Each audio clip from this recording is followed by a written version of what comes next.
Are you ready to take your videos to the next level? In this free camera class, I'm gonna be sharing with you 10 tips for getting better footage with your mirrorless or DSLR camera. Coming up.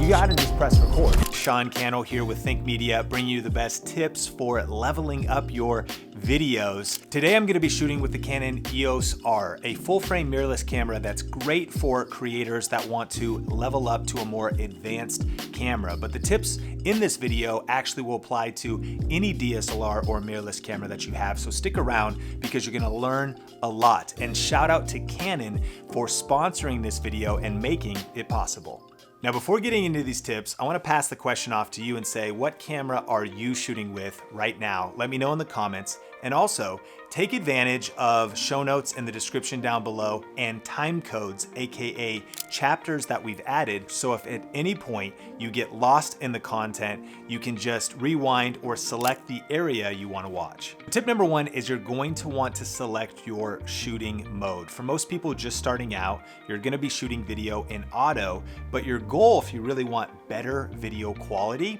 is to use manual settings.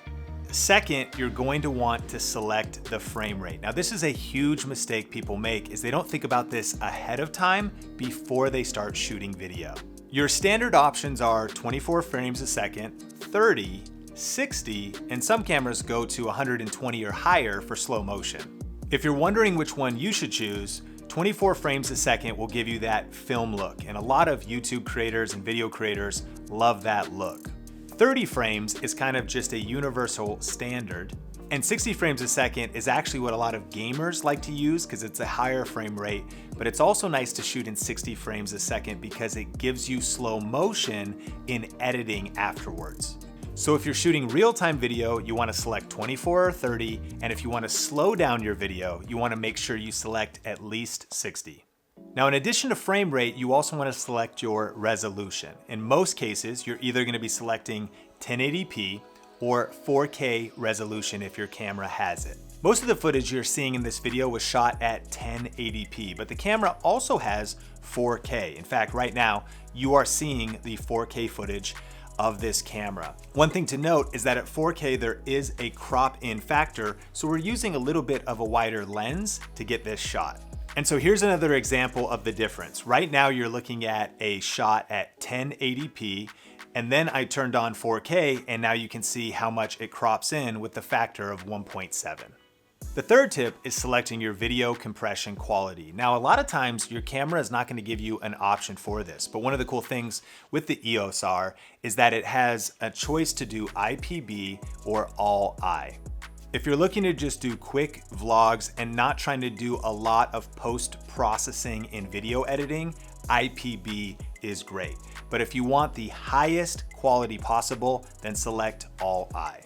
And speaking of video quality, here's a bonus tip. One of my favorite things about the Canon EOS R is this camera comes equipped with Canon Log, C-Log for short, which is designed to accommodate around 11 stops of dynamic range. So what does that even mean? Well, these clips will really show you an example.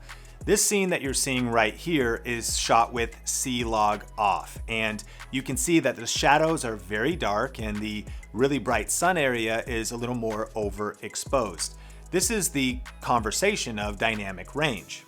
Now in this shot, C-Log is on, which brings up the shadows. We can see more in the shadowy area, and it allows us to see more in the really sunny, bright area. So if you don't really want to spend time editing in post and color grading your footage, then you would not want to use C-Log. But if you really want to create cinematic content, then C-Log is an awesome tool. Now, tip number 4 is white balance. If you've ever turned on your camera and everything's been really yellow or really blue, it's probably because your white balance was set wrong. Here at Think Media, we a lot of times will use custom white balance, but for everything you're seeing in this video, we just went with auto, and Canon has really good color accuracy. But one cool feature to note on the EOS R is that there's an option for ambient priority or white priority, because sometimes your auto white balance might feel like it needs a little bit of shift in color, and I've found that switching between those two modes in different lighting situations can get the color dialed in perfect. Tip number 5 is picture style. And if you're shooting on a Canon camera, your options are gonna be things like auto, portrait, landscape, and neutral. For the footage you're seeing in this video, we chose the picture profile neutral. Now I know we've been covering a lot in this video, but if you've already learned something new, can you hit the like button? And let's just summarize with 2 quick and easy setup options depending on what you want to achieve with your videos. For quick videos and vlogs that don't really require any color correction or grading when video editing, simply select IPB with C-Log off and choose the auto picture style. Select all I, turn C-Log on for making short films, achieving that cinematic look and more flexibility in editing. Number 6 is choose your autofocus mode.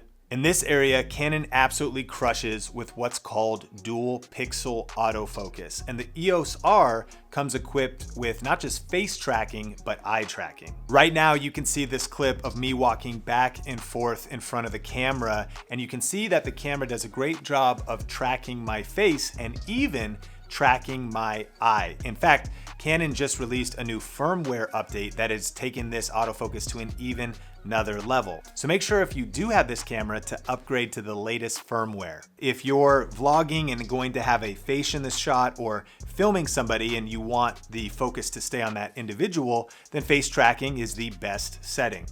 Whereas if you want to shoot landscape or some type of an object, then what's cool with Canon is you can select 1-point autofocus and simply tap the touchscreen to tell the camera where to focus and it'll grab it quickly. Tip number 7 for shooting in manual is dial in your aperture, your shutter speed, and your ISO. Now I know we've already set up a lot of the foundational settings when it comes to the video quality and color, but now we want to make sure basically our exposure is correct. So for the footage you're seeing in this video, what we think about first is really shutter speed. If we're shooting at 24 frames a second, then we're going to choose 50 shutter speed, which follows the 180 rule. What does that mean? It just means that we want to double our frame rate when it comes to our shutter speed. Now, the only time you want to change your shutter speed is if you change your frame rate. And so for the slow motion shots that you're seeing in this video, we chose 60 frames a second, which means we changed our shutter speed to 125th. Once the shutter is set, next, I like to select my aperture. When shooting video, I like to set the aperture as low as possible. For this kit lens, that's f4. Now, if you want to brighten or darken your shot, you just adjust the ISO.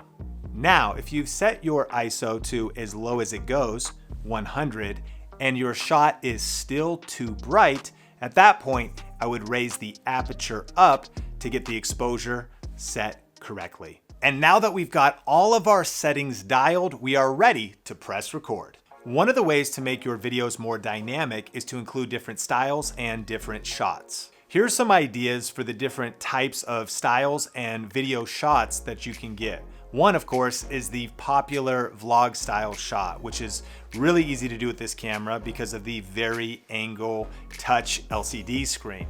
Simply flip the screen towards you, tap your face to lock in autofocus, and you're good to go. You can also try locked down shots, where you set your camera on a tripod, frame up something that looks cool, and then hit record. Consider including camera motion, which could be following a subject or panning your camera to really engage the viewer. The cool thing about this kit lens is it's very versatile and can achieve 3 really popular shots that can improve your videos. There's the long shot, aka the wide shot. This shows the subject from top to bottom. For a person, this would be head to toes, though not necessarily filling the whole frame. There's the medium shot. This shows part of the subject in more detail. For a person, a medium shot typically frames them from about waist up. And then there's the close-up.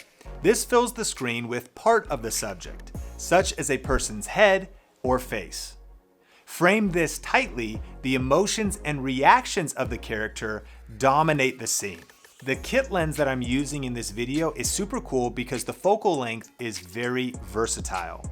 It has a range of 24 to 105, so you can see it here zoomed out at 24. You get that beautiful wide shot, and then you can zoom all the way in to 105 millimeters. This allows you to achieve 3 popular shots that will level up your videos. But you might be thinking, Sean, if I'm moving my camera, how do I keep this shot steady? Well, I'm glad you brought that up because tip number 8 is use stabilization. There are multiple different things that you can do to remove vibration and shake from your videos. The first is Movie Digital IS. This is an in-camera setting which will remove some shake and smooth out your footage. In order to do that, the camera ultimately crops in the frame a little bit because it's going to remove the shake on the edges of the shot that are not seen.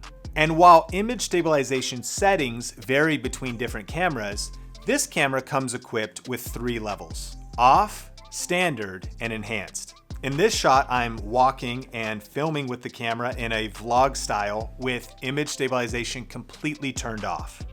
Now you're seeing standard image stabilization. You can tell the shot is smoother, some of the jitter and shake has been removed, but the shot is also cropped in a little bit to achieve that result. Now you're seeing enhanced image stabilization. This is going to give you the smoothest shot possible, but it's also going to crop in the most on the video. Now again, that was in-camera movie digital image stabilization, but another form of stabilization can be lens-based. Some lenses, like this one, have a stabilizer built in that you can turn on and off with a switch. The cool thing is that you can pair the two. You could turn on the standard image stabilization that is camera-based and turn on the stabilizer and the lens to achieve the smoothest shot possible. Thirdly, to achieve even more stable video, consider using a tripod where you can lock down your shot, or a monopod, which gives you a little bit more movement, but still gives you that anchor to the ground to keep your shot super smooth.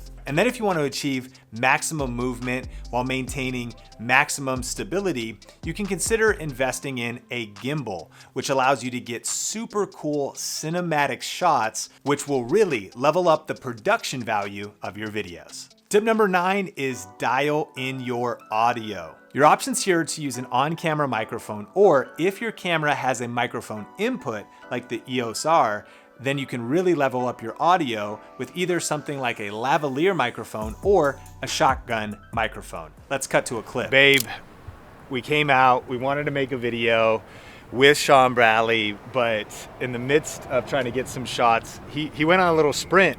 He had an accident. Man, he bit the dust. He's a boy. Another one bites the dust. Another one, his poor little nose. And a cool feature that this camera has is also a headphone output, allowing you to monitor your audio in the field when filming. But here's a cool tip. If you don't have a headphone jack, make sure to play back your clip after you filmed just to check the audio to make sure that it sounds great. Now we're about to get into tip number 10, but stick around because I actually have a bonus tip for you that will help you get better results on social media and YouTube with your content. But if you've been getting value so far in this video, can you hit the like button and leave me a comment below on what photo or video tips you'd like to learn next on this channel. Myself and the Think Media team are here to help you crush it, so let us know what videos you want to see. And if you've been loving the footage that you've been seeing from the Canon EOS R, it's on sale for a limited time, and you can actually grab this kit using the link in the description down below. But tip number 10 before we get to our bonus tip is get that blurry background. To achieve the maximum blurry background look with this setup, first, zoom the lens in as far as possible. Second, set the aperture as low as possible for this lens, that is f4. And then third, make sure your subject is as close to the lens as possible and away from the background. You don't want them up against a wall. You want some separation so there's layers to the shot. When it comes to getting that blurry background look, this is why people like to upgrade their lenses to lenses with a lower aperture. One of my favorites is the Canon RF 50mm 1.8 STM lens. Also known as the Nifty 50, this lens is super budget, and because it has an aperture of 1.8, you can get that super nice, milky, blurry background. But I promised you a bonus tip, and it's this. Don't forget to shoot photos for social media and thumbnail photos for YouTube content. The Canon EOS R is a full-frame camera that absolutely crushes photography, and one of its cool features is the built-in Wi-Fi and Bluetooth technology. All you have to do is download the free Canon Connect app, and then you can easily pair your camera with your phone so you can control it. This is great if you're creating content solo because you can put your camera on a tripod, dial in the shot composition, monitoring the image on your phone, and then fire off as many photos as you need. In fact, speaking of photos and lenses, click the screen to watch our video on camera lenses explained for beginners. In this video, you're gonna learn what all of the different numbers mean and how the different focal lengths of lenses look when it comes to creating content. So just click that video and I'll see you there.